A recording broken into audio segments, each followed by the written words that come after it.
네, 안녕하세요. 백억부동산 스토리입니다. 자, 오늘은 그 재개발, 재건축과 관련된 업무, 그러니까 중개업을 18년 동안 하신 광명 뉴타운 소재 리치 부동산 대표님을 모시고 광명 뉴타운의 최근 근황이라든가 또는 이 광명 뉴타운 물건을 취득하는 데 있어서 뭐 꿀팁이 있다면, 자, 꿀팁 좀 알아야 될 사항이 있다, 뭐 그와 관련된 얘기 좀 여쭤보도록 하겠고요. 자, 그리고 이제 치명적인 실수, 재개발 재건축을 취득하는 데 있어서 실수를 하는 경우가 있거든요. 자, 여러 가지 다양한 케이스가 있겠지만, 자, 그 중에서도 좀 요것들은 여러분들이 좀 알았으면 좋겠다라는 내용 제가 한번 질문을 통해서 여러분들에게 전달해 드리도록 하겠는데요. 안녕하세요, 대표님. 네, 반갑습니다. 광명 뉴타운 광명 리치 부동산을 운영하고 있는 서준철이라고 합니다. 광명 뉴타운에서 지금 그 중개업을 운영하고 계시잖아요. 대표님 소개를 잠깐 좀 해주셨으면 좋겠는데요. 지금 중개업은 한 몇 년 정도 하셨죠? 네, 중개업은 총 18년을 했고요. 광명 뉴타운에서는 6년 정도 재개발 중개를 하고 있습니다. 아, 광명에서 6년 하셨고요.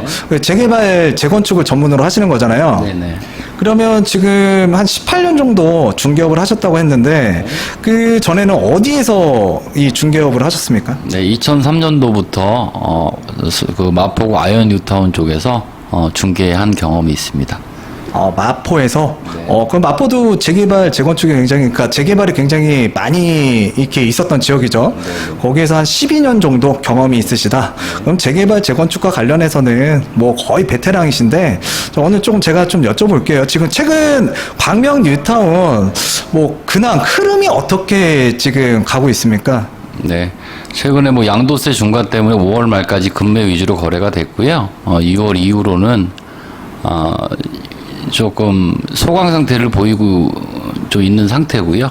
광명 뉴타운 11개 구역이 다 추진이 잘 되고 있고, 예, 그리고 이제 최근에 뭐 11, 12구역 관리 처분 인가를 앞두고 있습니다. 지금 5월 말까지 잔금을 치르는 그 조건으로 좀 거래가 좀 됐었고, 네. 최근에는 좀 소강 상태를 보이고 있는데, 그 대표님이 저하고 이제 인터뷰하기 전에 그래도 금매 위주로는 지금 나가고 있는 상황이다라고 얘기를 하셨고요. 지금 광명 뉴타운 이렇게 지금 손님들한테 문의가 온다 그러면 지금 그래도 많이 물어보는 구역이 있을 거 아니에요? 네네. 자, 몇 구역이죠? 네, 11, 12구역, 광명 사거리 철산 역사권을 끌고 있는 11, 12구역을 많이 문의가 있으십니다. 광명 사거리역에 인접하고 있는 11구역, 그 다음에 철산역 인근에 위치하고 있는 광명 뉴타운 12구역 문의가 많다. 그 문의가 많은 이유는 뭐 어떤 이유 때문에 그럴까요? 네. 실질적으로 가격 추이를 봐도 먼저 진행된 뭐 16구역, 1, 2구역하고 별 차이가 없고요. 또한 실거주 위주로 매수를 많이 문의가 있으시기 때문에 그래도 역세권인 구역이다 보니까 많이 찾고 계십니다. 사업 속도가 좀 빠른 뭐 1, 2 또는 뭐 15, 16 뭐 그런 구역들과 지금 11, 12 구역의 가격적으로 큰 차이가 없기 때문에, 그리고 두 번째는 역세권이라서 그래서 이제 대부분 실거주 목적으로 지금 이렇게 손님들이 오신다는 얘기죠. 네.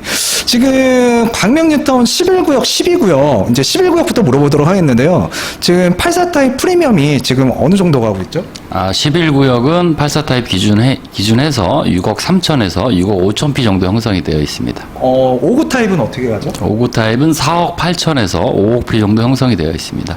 지금 11구역 같은 경우에 그 84, 요즘에 지금 전국적으로 굉장히 선호도가 높잖아요. 11구역 같은 경우에는 지금 84가 또 취득하기가 만만치가 않거든요. 그래서 제가 봤을 때는 그 한 5구나 74 정도 문의하시는 분이 많을 것 같은데 그런가요? 예, 실질적으로 투자금 자체가 84타입 같은 경우는 대략 실투자금이 7, 8억 선이기 때문에 사회자분 말씀하신 대로 상대적으로 투자금이 좀 6억 미만인 5구나 74 타입을 많이 찾고 계십니다. 실투금이 좀 많이 들어가기 때문에 84보다는 5구 타입 정도로 좀 문의가 많다. 그러면은 지금 11구역이 향후 이제 이 광명시 통틀어서 가장 큰 세대로 알고 있는데요. 지금 세대수라든가 층수는 한 몇 층까지 올라가죠, 아파트가? 네, 11구역은 총 4,300세대고요. 최고 42층 건립 예정입니다. 42층이요? 그러면 광명에서 가장 높은 아파트 단지라고 또 생각을 해도 되겠네요. 네, 맞습니다. 건설사는 어디에서 진행을 하나요? 건설사는 현대건설 힐스테이트 브랜드와 현대산업개발, 아이파크 컨소시엄으로 형성이 되어 있습니다. 아, 네. 그러면 지금 12구역 같은 경우에 이제 철산 역세권이잖아요. 지금 12구역 8사하고 5구 타입 프리미엄 좀 말씀해 주시겠어요? 네. 12구역은 84 타입 11과 같이 약 6억 3천에서 6억 5천 피로 형성이 되어 있고요. 5구 타입은 5억 피 정도 형성이 되어 있습니다. 5구 타입은 한 5억 정도 형성되어 있다. 그럼 지금 그 11구역이냐, 12구역이냐, 자, 이 조합원들도 그렇고요. 또 이제 광명뉴타운은 내 집 마련하려고 하는데 재개발을 통해서 신축 아파트 마련하고 싶다. 자, 그런 분들 같은 경우에 11구역, 12구역을 놓고 고민하시는 분들이 정말 많거든요. 이거 현재 그 지역에서 지금 부동산 중개업을 하시는 데 있어서 좀 불편하실 수 있는 질문이고요. 그러긴 하지만 좀 여쭤볼게요. 11구역이 괜찮아요? 12구역이 괜찮아요? 실질적으로 11, 12구역이 역세권이긴 하고요. 그래서 뭐 개인적인 생각은 크게 차이가 없다고 보긴 하지만 실질적으로 지금 상태에서 보면 비교할 상대가 최근에 입주한 11구역 뒤에 위치한 16구역 이 84 타입이 약 12억 정도 형성이 되어 있고요. 네. 네. 그다음에 12구역 옆에 센트럴 프리저 주공 4단지 재건축한 게 올 5월 달에 입주를 했는데 네. 실거래가 기준 15억 5천 한 대략 한 3억 5천 정도 차이가 납니다. 네. 네, 이렇게 보지만 제 생각으로는 입주 시점엔 뭐 다른 구역도 다 입주를 하기 때문에 전체 그 재개발 재건축 통틀어 33,000세대에 기해서 11, 12구역이 같이 형성이 되리라고 봅니다. 또 구역도 붙어 있잖아요. 네네 11, 12가 붙어 있기 때문에 같은 단지로 형성이 될 것 같습니다. 12구역이 지금 몇 세대 정도 되죠? 12구역은 GS 자이 단독이고요. 총 2,100세대 철산역 앞에 위치해 있습니다. 그 철산역이 좋다 그러면 12구역, 뭐 광명 사거리역이 좋다 그러면 11구역, 또 세대수가 4,000세대가 넘어가는 11구역, 2,000세대가 넘어가는 그 12구역. 그러니까 뭐 건설사도 이제 현대냐 GS냐에 따라서 또 선호하시는 그 브랜드가 또 다를 수가 있거든요. 그 차이에 따라서 가면 좋고, 또 이제 객관적으로 진짜 잘 말씀을 해주셨어요. 지금 11구역 주변에 이제 16구역이 요번에 그 신축 아파트 이제 입주를 했잖아요. 자, 거기가 지금 한 12억 정도, 84 타입이 12억 정도. 자, 그 다음에 이제 그 철산 그 4단지죠. 주공 4단지. 그게 지금 5월에 입주를 했는데 84 타입이 지금 15억 5천만 원에 지금 거래가 됐고요. 자, 그랬을 때 지금 현재 상황으로 보면 아무래도 가격적으로 보면 12구역이 조금 더 유리할 수는 있겠지만 그 11구역, 12구역이 붙어 있고 이제 역세권이라는 장점. 자, 그로 인해서 뭐 크게 차이는 없다. 이제 선호도에 따라서 좀 달라질 뿐이다. 개인적인 성향에 따라서 그렇게 받아들이면 되겠죠? 네. 네. 자, 또 다른 질문을 이제 좀 넘어가도록 하겠는데요. 지금 광명 뉴타운을 취득하는 데 있어서 뭐 요건 좀 알았으면 좋겠다. 또는 꿀팁 뭐 이런 게 있다 그러면 좀 말씀해 주실 거 있으시면 좀 얘기 좀 해주시겠어요? 저는 뭐 다른 게 다 중요하다고 보지만은 일단 자금 조달이 제일 중요하다고 보거든요. 그렇죠, 중요하죠. 네네. 일반적인 무주택자분들은 자본 축적 기간이 있기 때문에 그게 뭐 자금 조달에 큰 문제가 없는데요. 10대, 40대 같은 경우에는 크게 문제는 없잖아요. 그렇죠? 대부분. 네. 예. 그런데 20, 30대 같은 경우 사회 초년생 같은 경우는 자본을 축적하는 기간도 짧고 저 짧죠. 예. 그래서 최근에 이제 부모님들이 자녀분들을 위해서 많이 취득을 하는데 예. 근데 이제 자금 조달적인 부분은 너무 쉽게 보시면 안 될 것 같고요. 그럼요. 예, 원칙대로 예, 증여 신고하시고 예, 증여세를 내시는 게 낫다고 봅니다. 그쵸. 요즘에 자금 조달 계획서 이거 진짜 별거 아니라고 생각하시는 분들이 많은데 지금 광명시 같은 경우에도 뭐 광명뿐만 아니라 지금 전국적으로 이 조사들이 많이 이루어지고 있는데 광명 같은 경우에도 작년에 정말 많이 조사가 나왔잖아요. 네. 그죠? 그래서 올해도 지금 꾸준하게 나오는 걸로 알고 있고요. 자, 그랬을 때 지금 뭐 20대, 30대 같은 경우에는 일단 될 수 있으면 증여 신고를 하는 게 신상이 좋다. 예. 근데 증여세라든가 또는 자금 조달 계획서 지금 이런 부분을 좀 간과하고 지금 자녀의 주택 문제를 해결해 주시기 위해서 이게 부모님들이 함께 방문하는데 항상 거기에서 좀 걸리는 부분이 많다는 얘기잖아요. 그죠? 예. 물건이 아무리 좋으면 뭐예요, 요즘에. 그죠? 예. 이런 부분에서 다 걸리는데. 네네. 예. 그래서 이런 자금 조달 계획서 굉장히 중요하다라는 거, 이거 여러분들께서 꼭 숙지하신 다음에, 이제 물건을 좀 알아보러 다니시면 좋겠습니다. 자, 다음 질문으로 좀 넘어가도록 하겠는데요. 재개발, 재건축은 진짜 뭐 규제도 많고, 앞서서 말씀드린 것처럼 뭐 자금 조달 계획서 등 뭐 여러 가지 규제, 뭐 대출 규제 뭐 굉장히 많습니다. 자, 그리고 이제 또 좋은 물건을 취득하기 위해서 또 공부해야 될 것도 굉장히 많은데, 저는 요즘에 재개발이나 재건축 관련 책자도 많이 있고, 한 번쯤 읽어보신 분들 많을 거예요, 취득할 때. 또는 요즘 뭐 강남권이나 뭐 또는 온라인 뭐 유튜브를 통해서 재개발, 재건축 관련 동영상 강의, 유료 강의가 많은데요. 자, 여기에서 가장 저는 뭐 많이 여러 가지 다 중요한 게 많지만 그래도 이제 치명적인 실수, 자, 이 실수를 좀 줄여야 된다라고 보는데 그 중에서도 이제 제일 중요한 부분 재당첨 제한이에요. 자, 이와 관련해서는 뭐 수업으로도 한번 들었을 거고 뭐 책자로도 한 번쯤은 한 줄 정도는 읽어봤을 거고요. 한 번쯤은 읽어봤을 텐데, 자, 이게 지금 사실 이론은 이론이고요. 그냥 그 순간만 그때만 이런 게 있구나, 좀 위험한 내용이 있구나라고 그냥 넘기는 경우가 많은데, 실제로 지금 광명 뉴타운뿐만 아니라 이게 전국적으로 지금 투기과열지구로 지정되는 곳이 많잖아요. 또 재개발, 재건축 사업장도 많고. 자, 그런데 이제 재당첨 제한이 진짜 다양한 케이스가 정말 많은데, 그와 관련해서 좀 저희 100억 부동산 이 스토리 구독자분에게 좀 경각심을 좀 일으켜드리고, 진짜 별거 아닌 내용인데 이게 물딱지가 돼버렸단 말이에요. 근데 이게 자산상 손실이 굉장히 크잖아요. 네. 자, 그와 뭐 다양한 케이스가 있겠지만 좀 뭐 몇 가지 생각나는 게 있으시면 좀 이런 사례로 인해서 좀 현금 청산자가 됐다. 자, 이런 에피소드 좀 있으시면 말씀 좀 해주시겠어요? 첫 번째로 이제 많이들 간과하시는 부분이 뭐냐 하면 투기과열지구 내에서 관리처분 인가를 받고 나서 네. 분양신청을 하면 안 되시거든요. 네. 근데 이제 분양신청을 하시고 현금 청산되는 경우가 종종 있고요. 그러니까 여기서 좀 제가 요약을 해드리면, 보통 사람들은 5년 재당첨 제한, 그래서 투기과열지구에서 이 재개발 물건을 2개를 갖고 있는데, 이 재개발 관리처분 인가를 최초 받고 그 다음번 물건에서 관리처분 인가, 그러니까 이 관리처에서 관처라고 생각하는데, 지금 대표님이 얘기하시는 거는 지금 관처 전에 분양신청이라는 게 있거든요. 분양신청 만료일. 자, 그 만료일이 5년 이내에 들어오게 되면 재당첨 제한에 걸리면서 현금 청산자가 되는 거잖아요. 네. 자, 그걸 모르고서 지금 분양신청을 했다가 네. 이 물딱지가 되는 경우가 있다. 네, 몇 건 있었습니다. 11구역도 보면은 그런 경우가 몇 건이 있었고요. 네.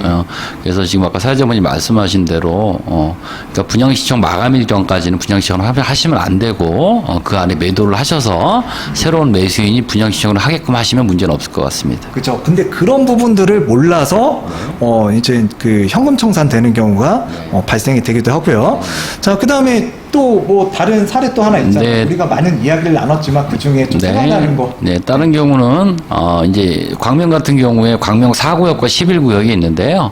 네, 예, 그렇죠. 2017년 10월 24일 도정법 그 현금 청산 법이 생기기 전에 소유하신 분이 계셨어요. 2개를. 예, 네. 2개를 계셨는데 이분 같은 경우는 4구역을 관리 처분을 받고 네. 예, 처분 인가를 네, 받고. 네, 받고 나서 11구역 분양신청 하기, 그러니까 투기과열지구 이유죠. 11구역 분양신청 하기 전에 아드님한테 증여를 하셔서, 예, 증여권자인 아드님이 분양신청을 해서 현금 청산된 경우가 있거든요.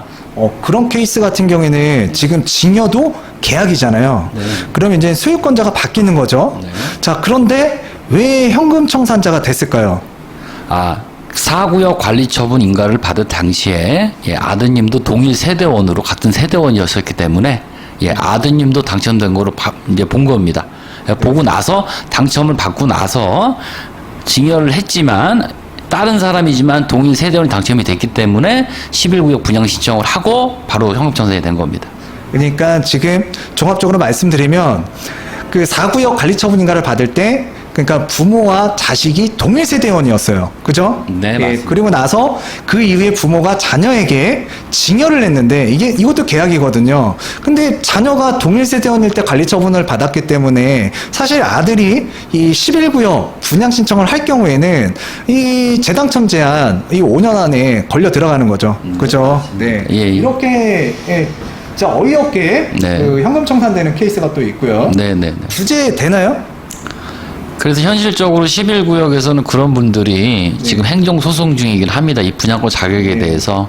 근데 이제 법의 명문화가 되어 있기 때문에 네네. 법적이면서 쉽진 않습니다. 예, 그래서 여러분들도 요런 내용들, 징여도 계약입니다. 근데 중요한 거는 이 재당첨 제한이 동일 세대원 포함이라는 거, 그걸 꼭 기억해 주셨으면 좋겠고요. 그냥 예를 들어서 지금 11구역, 4구역을 그냥 그대로 부모 명의로 갖고 있었다 그러면 이분은 현금 청산 대상자는 아니었잖아요. 그죠? 그렇죠, 맞죠. 그 법 시행 전이었기 때문에 해당 사항이 없었었는데, 징여라는 걸 해서. 그렇죠. 아드님, 그러니까 아버지께서 강가를 하시고 징여를 했기 때문에 이런 문제가 생기는 겁니다. 그쵸. 그러니까 요즘에 징여가 많이 일어나고 있는데 재개발, 재건축, 특히나 이제 재건축, 재개발과 관련해서 이 가족 중에 좀 한 채가 아니라 또 두채, 세채 있을 경우에는 이런 징여 부분에 있어서도 굉장히 여러분들이 좀 유의를 하셔야 된다라는 취지에서 좀 말씀을 드렸고요. 진짜 케이스 되게 많아요. 예. 그 다음에 또 뭐 따로 뭐 다른 사례라든가 뭐 말씀해 주실 게 있나요? 재당첨 제한은 네. 실질적으로 가서 이제 법 개정이 되고요. 또 문제점들이 많다고 저는 여기는데, 그러니까 그런 것들을 책이나 강의에서 들으시는 부분도 있지만, 이제 광명 같은 경우가 그런 경우거든요. 최근에 그런 문제가 생겼었으니까 그런 거 좀 조심해 주시고, 그런 물건을 사지 마시고, 또 그런 해당자가 있으면 잘 피해 가셨으면 좋겠습니다. 네. 하여튼 오늘 뭐 여러 가지 사항들이 있는데 하여튼 뭐 시간상 제약상 좀 이렇게 말씀드렸고 뭐 다음번에 한번 시간이 있으면 뭐 이와 관련해서도 좀 꾸준하게 영상을 찍어서 여러분들한테 좀 소개시켜 드리는 시간 갖도록 하겠고요.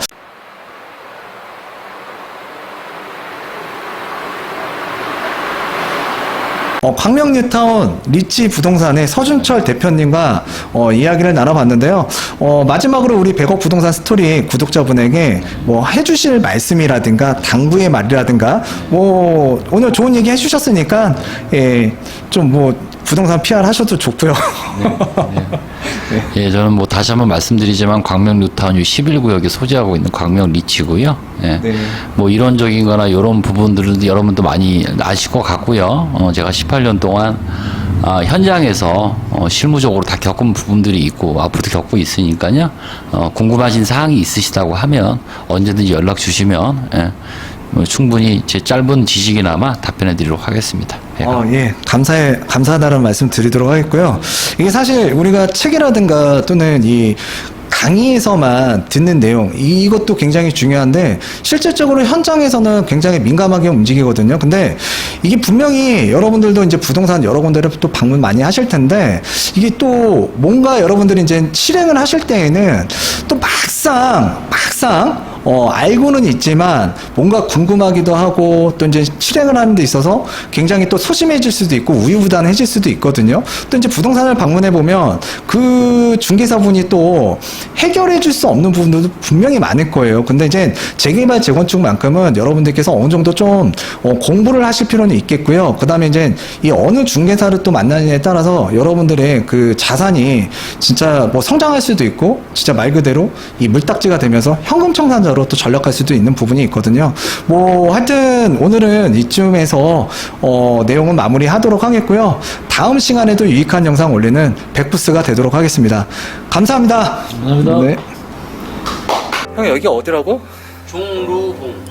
종루봉? 여기가 종루봉이고 터가 종루봉이고 네가 있는 데가 망행정. 망행정? 여기 뭐 광교 호수도 보이고 수원 다 보이네. 전망 좋다. 날씨는 좋은데 좀 시계가 안 좋네. 저 멀리 산등성이는 보이긴 하는데. 일단 오늘 수원, 용인, 그치? 뭐 오산까지 다 봤고. 자, 우리 다음 정상이 어디지? 비루봉. 비루봉? 비루봉으로 이제 출발하자. 여기 좋은 글귀가 있네. 여기 좋은 글귀.